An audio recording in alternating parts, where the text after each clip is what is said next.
Hi നമസ്കാരം, എല്ലാവർക്കും എൻ്റെ പുതിയൊരു വീഡിയോയിലേക്ക് സ്വാഗതം. വളരെ ഫേമസ് ആയിട്ടുള്ളൊരു റെസിപ്പിയാണ് ഗുലാബ് ജാമുൻ. ഇന്ന് ഞാൻ ഗുലാബ് ജാമുൻ ഉപയോഗിച്ചുള്ള ട്രിഫിളിൻ്റെ റെസിപ്പിയാണ് നിങ്ങൾക്ക് വേണ്ടി ഷെയർ ചെയ്യുന്നത്. ഗുലാബ് ജാമുൻ്റെ റെസിപ്പി ഞാൻ ഓൾറെഡി ഇട്ടിട്ടുണ്ട്, കാണാത്തവരൊന്ന് കാണുക. ഈ ചാനൽ ആദ്യമായാണ് നിങ്ങൾ കാണുന്നതെങ്കിൽ ചാനൽ ഒന്ന് സബ്സ്ക്രൈബ് ചെയ്യണേ. എന്നാൽ നമുക്ക് വീഡിയോയിലേക്ക് പോകാം. ആദ്യം നമുക്ക് സേമിയ ഒന്ന് വറുത്തെടുക്കാം. അതിനു വേണ്ടിയിട്ട് ഒരു പാൻ ചൂടാക്കി അതിലേക്ക് 1 ടേബിൾ സ്പൂൺ ബട്ടർ ആഡ് ചെയ്ത് കൊടുക്കാം. അതൊന്ന് ചൂടായി വരുമ്പോൾ ഇതിലേക്ക് 1/2 കപ്പ് സേമിയ ആഡ് ചെയ്ത് കൊടുക്കാം.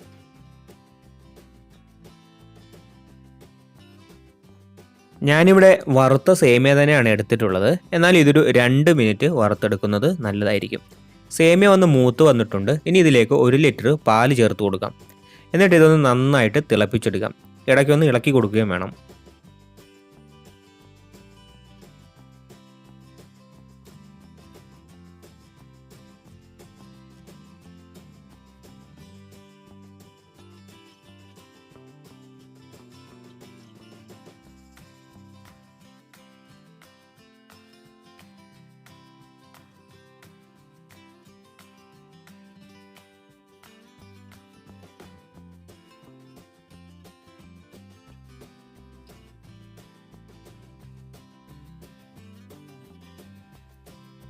ഇപ്പോൾ നമ്മുടെ സേമിയ നല്ലതുപോലെ തിളച്ച് വെന്ത് വന്നിട്ടുണ്ട്.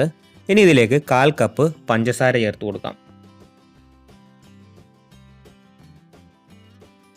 ഇനി നമ്മൾ കട്ട് ചെയ്ത് വെച്ചിരിക്കുന്ന നട്ട്സ് എല്ലാം കൂടി ആഡ് ചെയ്ത് കൊടുത്ത് ഒരു 1/4 ടീസ്പൂൺ ഏലക്കാപ്പൊടിയും ഒരു 3 ടേബിൾ സ്പൂൺ മിൽക്ക് പൗഡറും കൂടി ചേർത്ത് കൊടുത്ത് നന്നായി ഒന്ന് യോജിപ്പിച്ചെടുക്കാം. പാൽപ്പൊടി ചേർത്ത് കൊടുക്കുന്ന സമയത്ത് നന്നായി മിക്സ് ചെയ്യണം, ഇല്ലെങ്കിൽ കട്ട പിടിക്കാൻ സാധ്യതയുണ്ട്.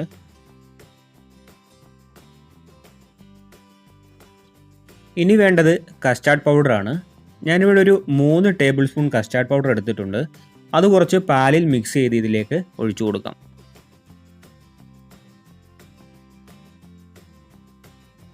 കസ്റ്റാർഡ് പൗഡർ കുറച്ച് ലിക്വിഡായിട്ട് വേണം ഒഴിച്ചു കൊടുക്കാൻ, ഇല്ലെങ്കിൽ ഇത് ചേർക്കുന്ന സമയത്ത് കട്ട പിടിക്കാൻ സാധ്യതയുണ്ട്.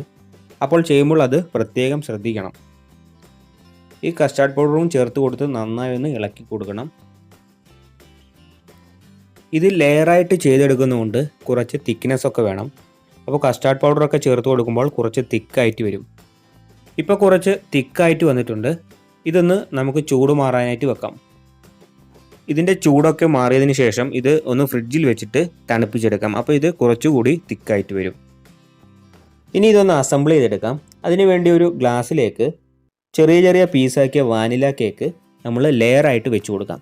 ഇനി നമ്മൾ തണുപ്പിച്ചെടുത്ത സേമിയ ഇതിൻ്റെ മുകളിലേക്ക് ഒഴിച്ചു കൊടുക്കാം.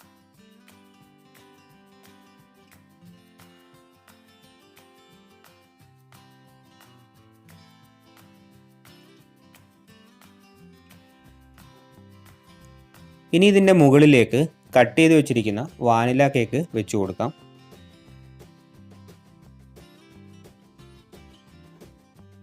അതിനു മുകളിലായി കട്ട് ചെയ്ത് വെച്ചിരിക്കുന്ന ഗുലാബ് ജാമുൻ്റെ ചെറിയ പീസസ് ചേർത്ത് കൊടുത്തതിന് ശേഷം അതിലേക്ക് കട്ട് ചെയ്ത് വെച്ചിരിക്കുന്ന ബദാമും പിസ്തയും കൂടി ചേർത്ത് കൊടുക്കാം. ഈ നട്ട്സൊക്കെ ചേർത്ത് കൊടുക്കുമ്പോൾ കഴിക്കുന്ന സമയത്ത് നല്ലൊരു ടേസ്റ്റും ക്രഞ്ചിനെസ്സും കിട്ടും. ഇനി ഇതിൻ്റെ മുകളിലേക്ക് 1 ലെയർ കൂടി സേമിയ ചേർത്ത് കൊടുക്കാം.